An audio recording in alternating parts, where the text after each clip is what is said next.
Why are we having more generations that are not understanding what money is? That are not understanding why we have money? You have 37% of the US population that are gig workers now. And they're all chasing the dollar over and over. And they're like, well, how come we're not getting ahead? How come the old generations got ahead? How come we're not? Why? And it's really simple. It's because your purchasing power has been diminished since 1971 when we left the gold standard. And the fact that you have a system in place, if you have a system like the Federal Reserve that says, well, we're reaching a 2% inflation rate, which is a lie, but at the same time, you're not actually factoring groceries, you're not actually factoring in your daily necessities, which is over 25% inflation rate. And when you start teaching the kids, well, you can just put on credit, or you can just ask for a personal loan from your bank, or, oh, you got to have a certain standard of living. So that's where you got to be. Because they outlawed in the United States that you can't be homeless. It's criminal. You cannot just say, hey, I was born on this land and I'm going to live wherever the heck I want on this land. No, you can't do that. Or you can't just say, well, I'm going to live here with someone's permission on his land. You can't just do that. The city will come in and say, well, that looks tacky and it's not giving us a good image, so bye-bye. Instead, you're having them pay into a failing system. A system like, for example, that Doge found out that is paying Social Security benefits to a 300-year-old person. I'd like to have his genes.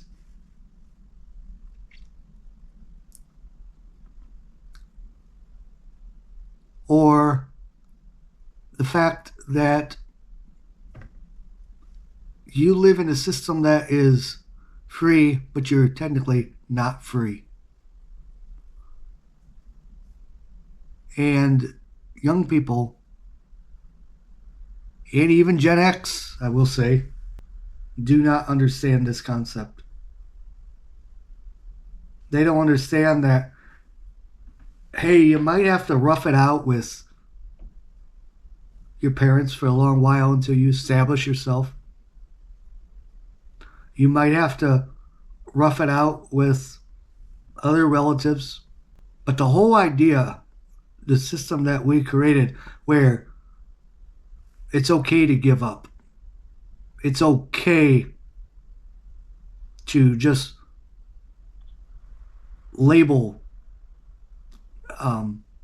certain avenues in the system as, well, I don't understand it, so it's dumb. It's stupid. One thing I will say about marriage, and I totally disagree with this. In 1969, when Ronald Reagan passed in his state of California when he was the governor, that there's no fault divorces, no, there should be a fault. Because you failed not only yourself, you failed the man upstairs, and you failed the state in which you live in. Someone should always be punished for that. There shouldn't be a free lunch program, and that's what it is, free lunch. You can get a divorce right now online for under $200. Like nothing. And you're teaching the kids that are younger that there is no responsibility. They can just swipe away or say, well, I'm done with this part of my life. I'm starting a new one.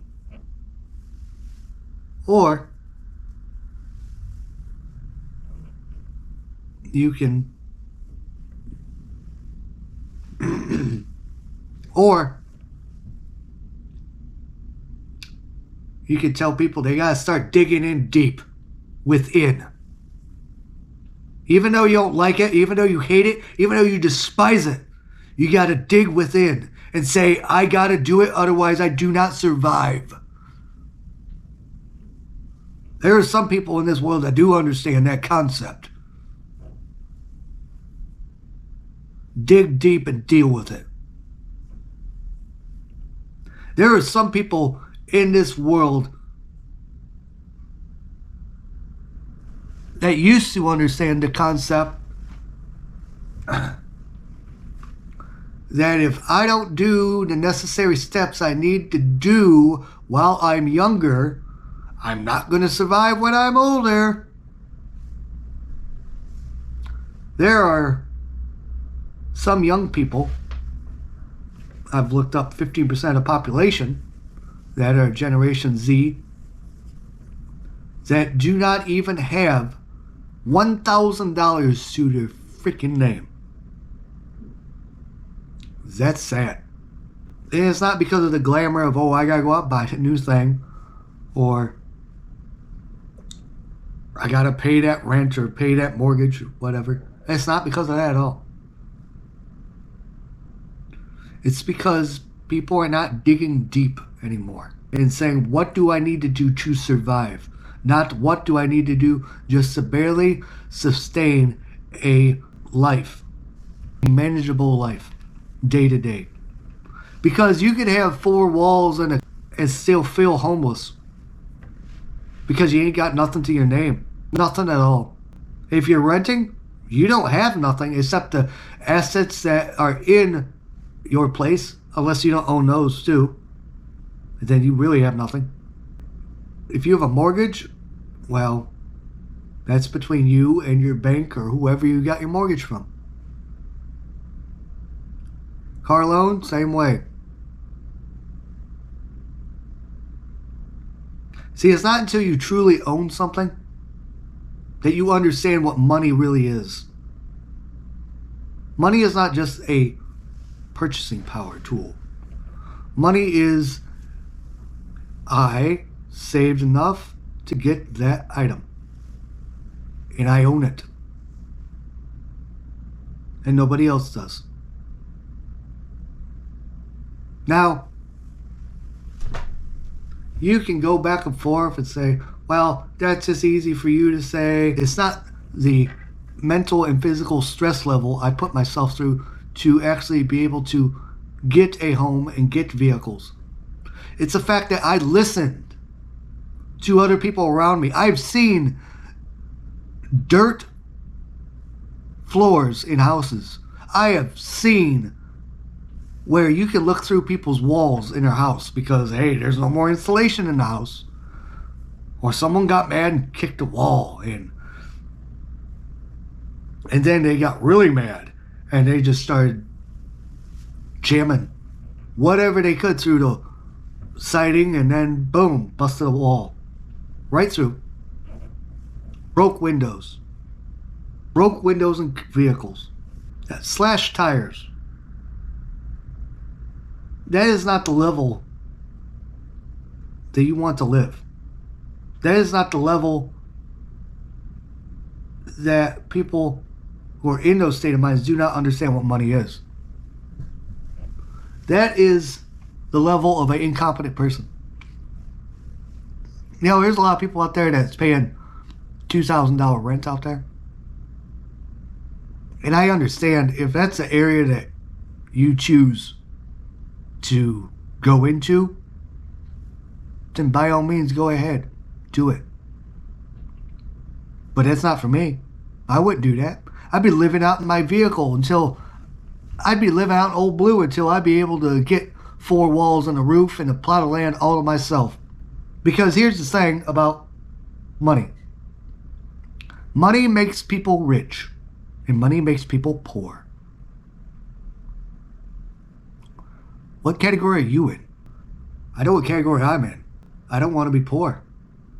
I've seen it, felt a little bit of it, don't want to deal with it. And the one thing I can tell about poor people is this. The majority of poor people do not understand what money is until they become poor. And then they kind of get a grip about what money really is when they're going through their couches, looking through the couch to get a couple bucks to get a couple meals at McDonald's, if they can afford that. Get enough money together to get a good wash so they can look good for that interview. You see, once you get money, you never want to let it go. Never.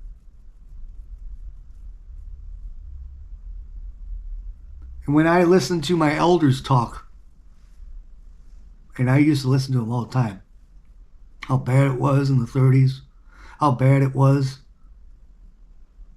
growing up poor in Kentucky, but making it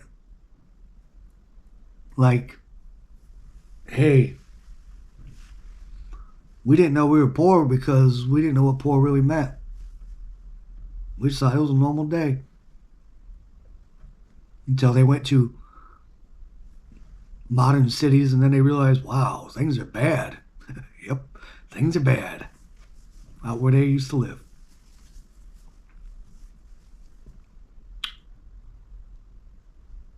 When you look at people who realize what a hard life is, you also realize that they never want to see that life again.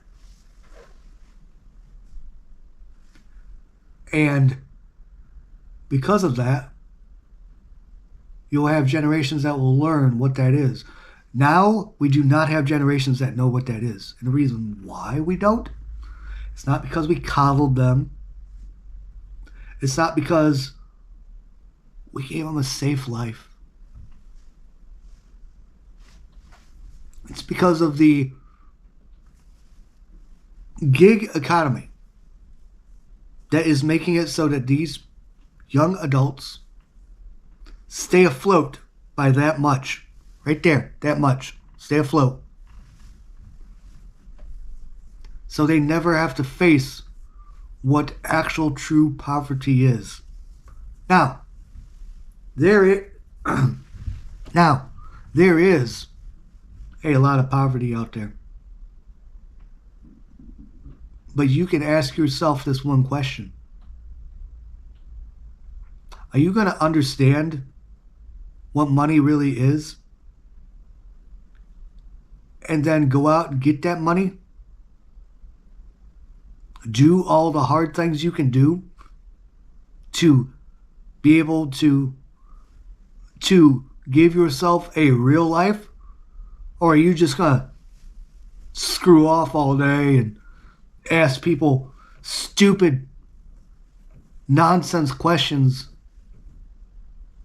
about, well, what if we just do this? And what if we do that? And why does it have to be so difficult? Why can't we have a utopia already? Like Gillian McCoy wants everyone to believe.